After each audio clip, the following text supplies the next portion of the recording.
आज के लेक्चर में हम देखने वाले हैं कि इनकम टैक्स के आईटीआर के फॉर्म कौन से होते हैं।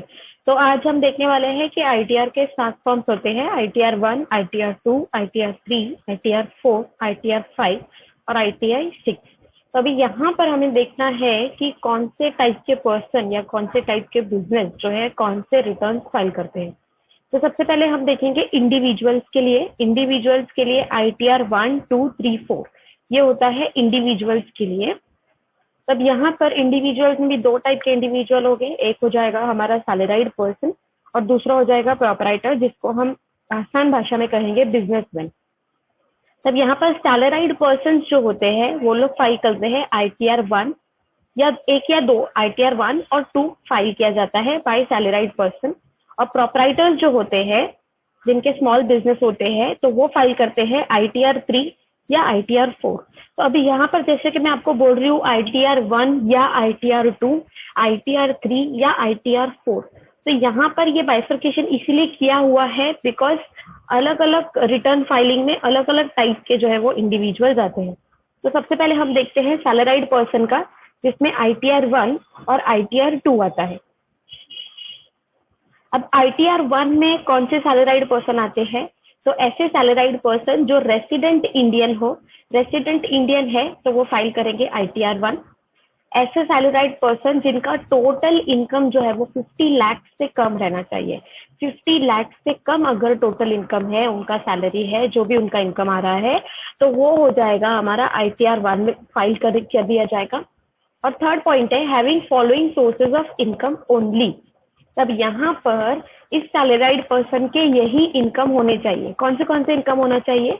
इनकम फ्रॉम सैलरी, मतलब सैलराइड पर्सन का देख रहे हैं तो उसका इनकम फ्रॉम सैलरी होना चाहिए। सेकंड पॉइंट है income from one house property.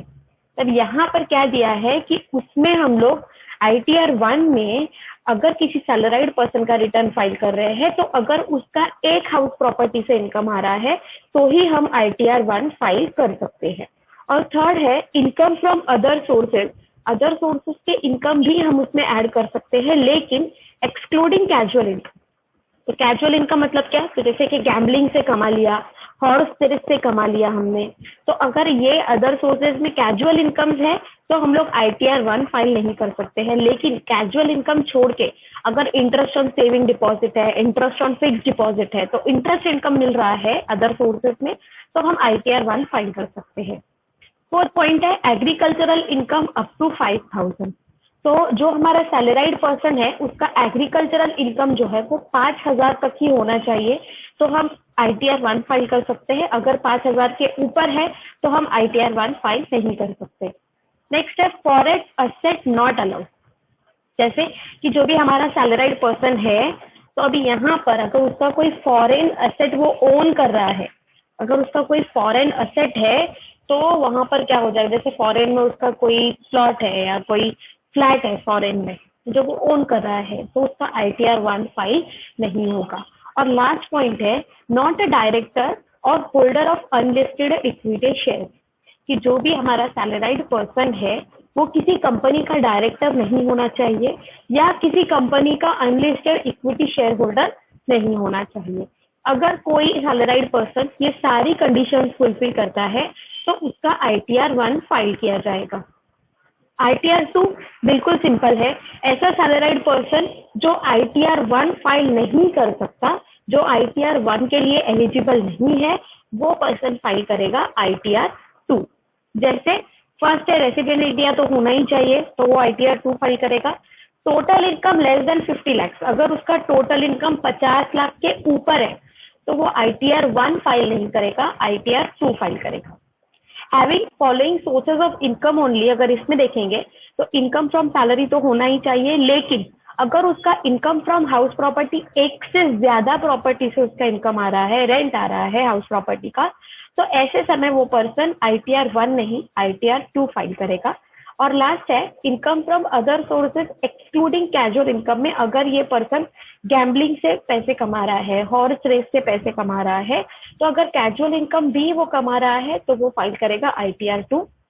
ऐसा पर्सन जिसका एग्रीकल्चरल इनकम 5,000 के ऊपर है तो वो आईटीआर 2 फाइल करेगा। जिसका फॉरेन असेट है फॉरेन एसेट नॉट अलाउड, और वो किसी कंपनी का डायरेक्टर या अनलिस्टेड इक्विटी शेयर होल्डर नहीं होना चाहिए।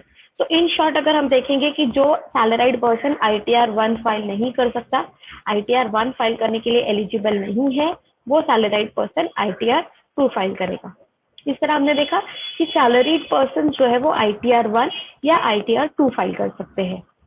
नेक्स्ट है प्रोपराइटर, मतलब बिजनेसमैन। तो बिजनेसमैन क्या फाइल कर सकते हैं, ITR-3 या ITR-4। तो पहले हम देखेंगे ITR-4 और उसके बाद हम देखेंगे ITR-3। तो कौन से प्रोपराइटर्स या बिजनेसमैन जो है ITR-4 फाइल कर सकते हैं, जिनका टोटल इनकम 50 लाख तक का हो, जिनका सोर्सेस इनकम यही होना चाहिए, क्या होना चाहिए, इनकम फ्रॉम सैलरी। तो जैसे कि हम बात कर रहे हैं बिजनेस इनकम का, और यहाँ पर आ गया इनकम फ्रॉम सैलरी। तो जो प्रोपराइटर है, जरूरी नहीं है कि वो बिजनेस में ही उसका बिजनेस ही चला रहा है, हो सकता है वो किसी कंपनी में भी काम कर रहा है, कहीं पर जॉब भी कर रहा है और अपना बिजनेस भी संभाल रहा है, तो उसका इनकम फ्रॉम सैलरी होना चाहिए। Income from one house property ही होना चाहिए। तो उसका हाउस प्रॉपर्टी का इनकम जो है वो एक घर से ही होना चाहिए।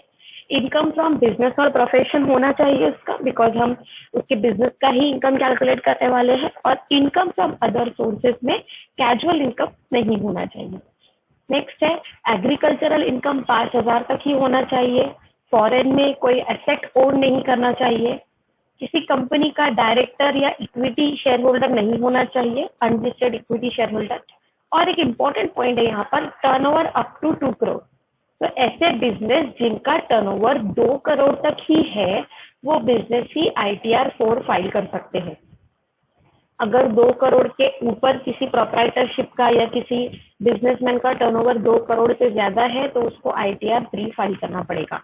और लास्ट पॉइंट है कि this is not applicable for commission और ब्रोकरेज इनकम। तो ऐसे पर्सन जिसका बिजनेस क्या है, कमीशन और ब्रोकरेज का बिजनेस है, लेकिन वो ITR-4 जो है वो फाइल नहीं कर सकता, क्योंकि ITR-4 जो है कमीशन और ब्रोकरेज इनकम के लिए जो है वो एप्लीकेबल नहीं है।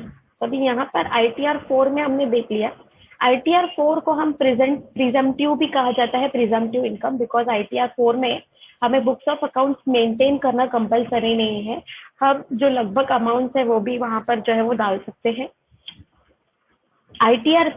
ITR-3 में business who is not eligible for ITR-4 will be covered under ITR-3। तो ऐसा बिजनेस जिसका टर्नओवर 2 करोड़ से ज्यादा है, तो वो फाइल करेंगे ITR-3। जिनका इनकम फ्रॉम सैलरी आ रहा है, लेकिन इनकम फ्रॉम हाउस प्रॉपर्टी एक से ज्यादा हाउस से आ रहा है, तो वो बिजनेस वाले क्या करेंगे, ITR-3 फाइल करेंगे। जिसमें ऐसे बिजनेसेस जो गैम्बलिंग से भी या हॉर्स रेस से भी पैसा कमा रहा है, तो वो ITR-3 फाइल करेंगे। एग्रीकल्चरल इनकम 5,000 से ज्यादा है, तो ऐसे बिजनेस क्या करेंगे, ITR-3 फाइल करेंगे। नेक्स्ट है ITR-5, 6, 7। ITR-5 कौन फाइल करता है, ITR-5 is for firm LLP means limited liability partnership, AOP association of person, BOI body of individual, AJP means artificial judicial person, state of deceased, state of insolvent, business trust and investment fund। ऐसी companies जो है वो ITR-5 return file करती है। ITR-6 में for companies other than companies claiming exemption under section 11, मतलब ऐसी companies जो सेक्शन 11 के अंदर एग्जम्पशन नहीं लेती है, मतलब ट्रस्ट वगैरह, ऐसे जो ट्रस्ट है उसको छोड़ के जो दूसरे कंपनीज है, तो सारी कंपनीज जो है वो फाइल करती है ITR-6। This return has to be filed electronically only. और ITR-7 जो है वो नॉर्मल जो ट्रस्ट है, हमारे charitable institution, hospitals and universities, तो ये सारे क्या करते हैं, ITR-7 फाइल करते हैं। तो इस तरह आज के लेक्चर में हमने देखा कि कौन से रिटर्न, कौन से पर्सन, कौन से बिजनेस, कौन से रिटर्न फाइल कर सकते हैं।